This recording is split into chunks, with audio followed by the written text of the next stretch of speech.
What if you took one of the most interesting cognitive peptides in the world and tried to make it stronger, more stable, more lipophilic, potentially longer lasting, and potentially better suited for reaching the central nervous system?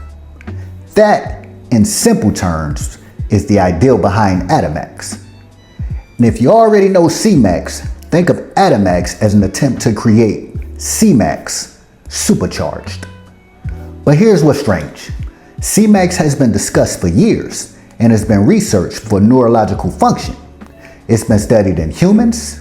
It's associated with neurotrophic signaling, including BDNF, and it has developed a massive following within the peptide and nootropic communities. Semax itself has published human and preclinical research, including human rehabilitation research showing increased plasma BDNF. Adamax? Most people have never even heard of it. And half the people who have heard of it aren't even talking about the same Adamax. So, we're already off to a great start. And once you start researching it, things get really interesting, because there isn't even just one version of Adamax being discussed. There are two. And depending on what somebody is calling Adamax, you may not even be talking about exactly the same molecule. So today, we're going down the rabbit hole. What exactly is Adamax?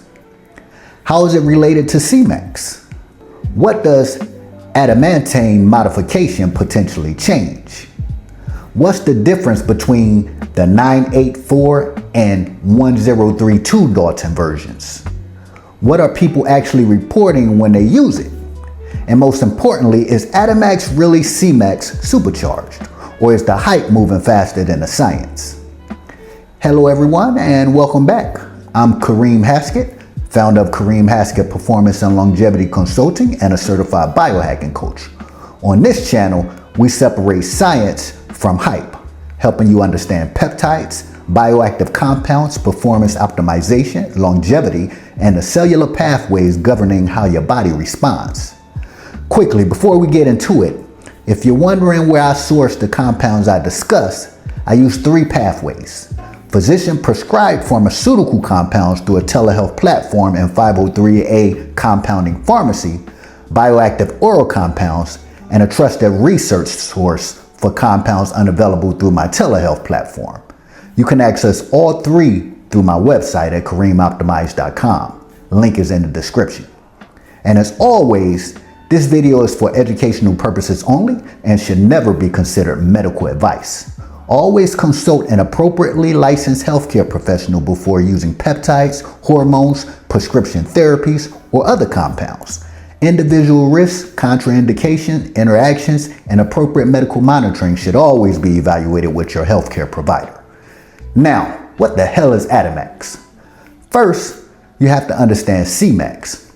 Before Adamax makes any sense, you need to understand what scientists were trying to improve. Semax is a synthetic peptide derived from a fragment of ACTH, the adrenal corticotropic hormone. But here's the important part. Semax doesn't behave like ACTH from a hormonal standpoint. Instead, it became interesting because of its effects with the nervous system.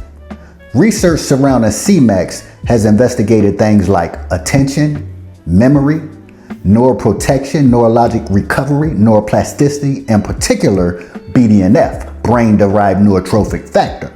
Think of BDNF as one of the major signals involved in the brain's ability to adapt, strengthen neuronal connections, and support neuroplasticity.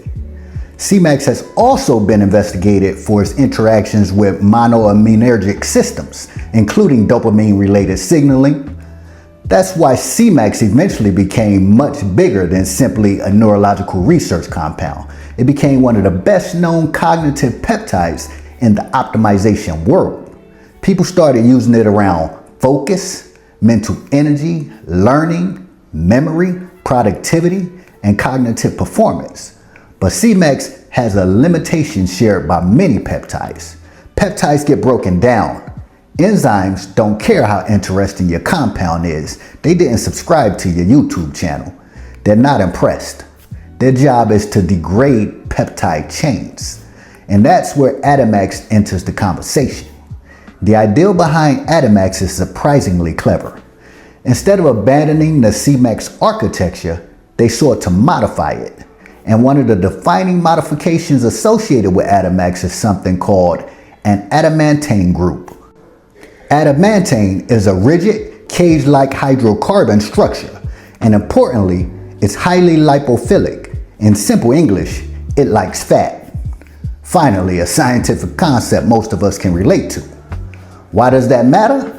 Because one of the greatest challenges when designing compounds intended to influence the brain is getting them where you want them to go.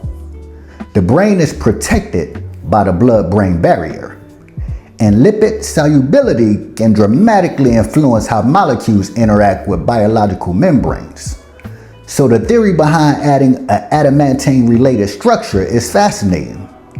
Take the Semax architecture, modify its physical chemistry, potentially increase lipophilicity, potentially improve metabolic stability, and potentially change how effectively the molecule interacts with the central nervous system. That's why I call the concept Semax supercharged. But, and this is important, that's the design hypothesis. It isn't the same thing as demonstrating that Adamax produces greater brain exposure or stronger clinical effects in humans. Adamax itself currently has an extremely thin published scientific record compared with Semax. A targeted review of the literature found no PubMed indexed Adamax specific pharmacology studies, and that's precisely why this compound is so interesting. We have chemistry, we have a parent molecule whose biology is considerably better characterized, and we have rapidly accumulating real-world experience. But we don't yet have all three pointing with equal strength in the same direction. And here's where things get weird. If you decide you want to research Adamax, you immediately run into another problem. Which Adamax? Because apparently, one Adamax wasn't confusing enough. Right now, you're going to see two molecular weights discussed repeatedly. 984 Daltons and approximately 1032 Daltons. And these aren't simply two different concentrations of the same vial. They're being described as different molecular versions. Recent analytical discussions identifies the approximately 984 Dalton compound as regular Adamax. Then you have the approximately 1032 Dalton version, generally described as N-Acetyl Adamax Amidate, because apparently Adamax was just way too easy to say. Think about what happened with Semax. You had Semax, then modified versions appeared designed to increase resistance to enzymatic degradation. The same concept is being applied here. Adamax already introduces the adamantane-related modification, and N-Acetyl Adamax Amidate adds additional terminal modifications intended to further protect the peptide from degradation. So conceptually, Semax becomes Adamax, and then you potentially take another step toward N-Acetyl Adamax Amidate. And here's where I need you to pay attention. The research market is not standardized. Names aren't always being used consistently. And some sellers may simply write Adamax on the vial. Fantastic. Which one? That's not enough information. If you're researching this compound, the molecular identity matters. 984 and 1032 are not interchangeable numbers. Know what you're actually looking at. So what should Adamax actually do? This is where we have to connect the dots intelligently. Adamax retains a Semax-derived architecture. So the hypothesis is that you retained the neurological signaling that made Semax interesting in the first place, while modifying the molecule in ways intended to change its pharmacological behavior. That means the areas that immediately get my attention are neuroplasticity, BDNF-related signaling, attention and focus, learning and memory, neurological resilience, and potentially dopaminergic signaling.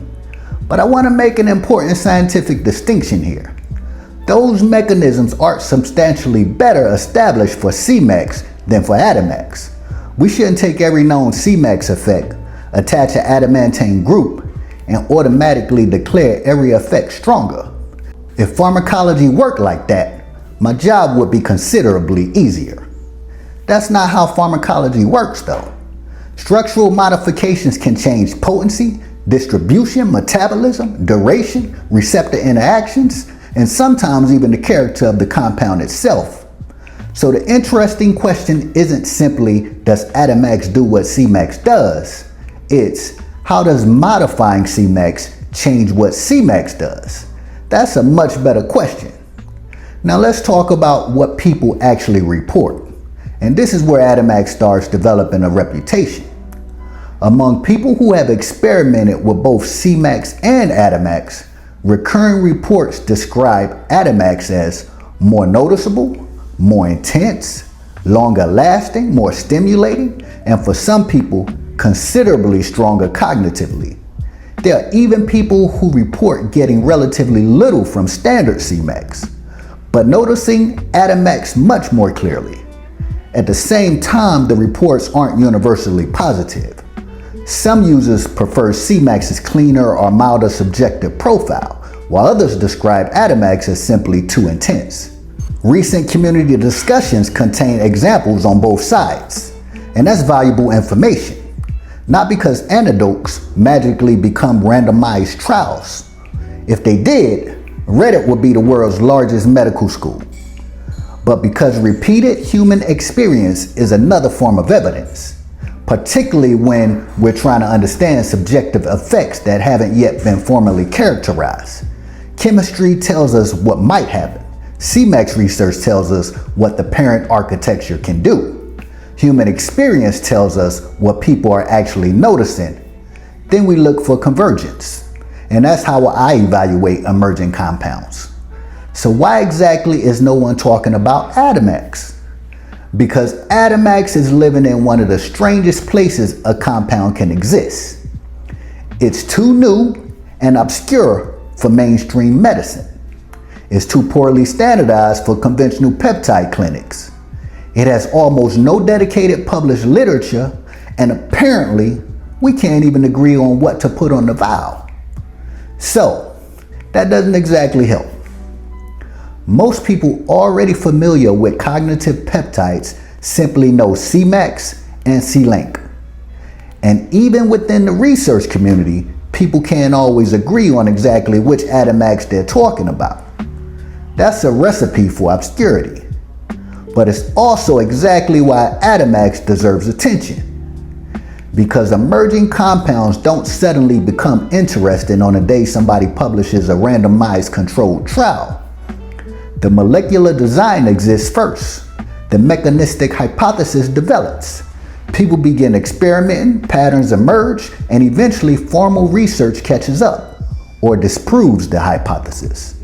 Adamax appears to be somewhere near the beginning of that process. So if I had to explain the difference between Adamax and Cmax in the simplest possible way, Cmax is the established foundation. We understand considerably more about it.